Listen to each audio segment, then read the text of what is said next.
गुलन जे गुलिस्तान ताईं न पहुतासीं, मोहब्बत जे मैदान ताईं न पहुतासीं। ॾिस माण्हू चंड ते वञी पहुता बुखारी, असीं हिकु इंसान ताईं न पहुतासीं। मौज़िज़ महिमाननि खे मुल्क शाह जे तरफ़ां अस्सलाम वालेकुम या अली मदद।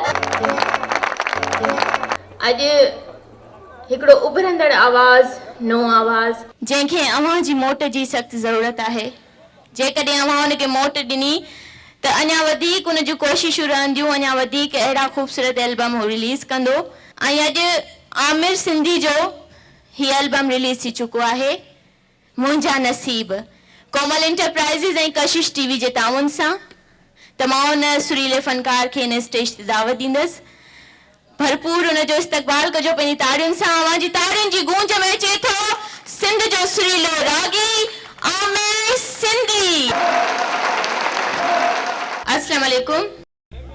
वालेकुम सलाम। जी आमिर साहब, तव्हांखे इन एल्बम जी मुबारकूं।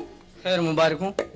दिल की महफिल में तेरा इंतजार बार बार करेंगे, तेरी चाहत से ना कभी इनकार करेंगे। भले जमाना तुझे कहे बेवफा ए दोस्त, फिर भी खुदा की कसम तुझ पे एतबार करेंगे। आमिर सिंधी साहब, हिन एल्बम जो पहिरियों गीत तव्हां असांखे कहिड़ो ॿुधाईंदो? जी आमिर सिंधी साहब, हाणे कहिड़ो गीत ॿुधाईंदव असांखे? हाणे असां सांगड़ शाह जो तमामु प्यारो शाइर आहे आदम कुंबर साहब। पुछो छो था मूंखां ॾुखनि जी कहाणी, सुतल सूर मुंहिंजा वरी पवंदा जागी। तव्हांखे केतिरा माण्हू चाहिनि पिया हिते, केतिरी तव्हांखे हिते ई मोट मिले पई, त इंशाअल्लाह ताला जॾहिं तव्हांजो एल्बम कशिश टीवी ते रिलीज़ थींदो तॾहिं तव्हांखे अहिड़ी मोट मिलंदी। बसि इहा ई उमेदु आहे। उमेदु दोस्तनि मां कई वेंदी आहे ऐं सिंध वासी त मुंहिंजा हू बि सुहिणा आहिनि। जी नाज़रीन, त पोइ हीउ गीत गॾिजी था ॿुधूं।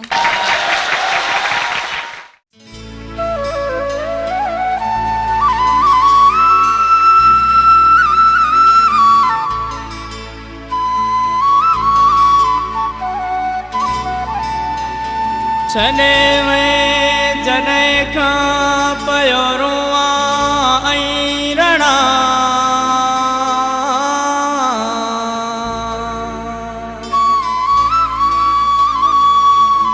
तुंहिंजी जुदाईअ में जानी पयो सदमा सूर सहा।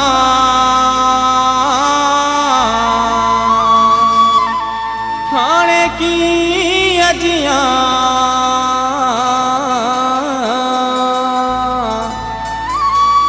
हो कपार लेगारी तो सेवा।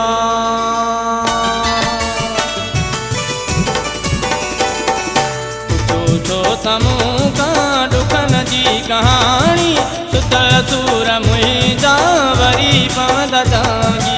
सुतल सूर मुंहिंजा वरी पवंदा जागी। मस अखियुनि मां शुरू थिए न पाणी, सुतल सूर मुंहिंजा वरी पवंदा जागी। सुतल सूर मुंहिंजा वरी पवंदा जागी। पुछो त मूंखां ॾुखनि जी कहाणी, सुतल सूर मुंहिंजा वरी पवंदा जागी। सुतल सूर मुंहिंजा वरी पवंदा जागी।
हिकु मस अखियुनि मां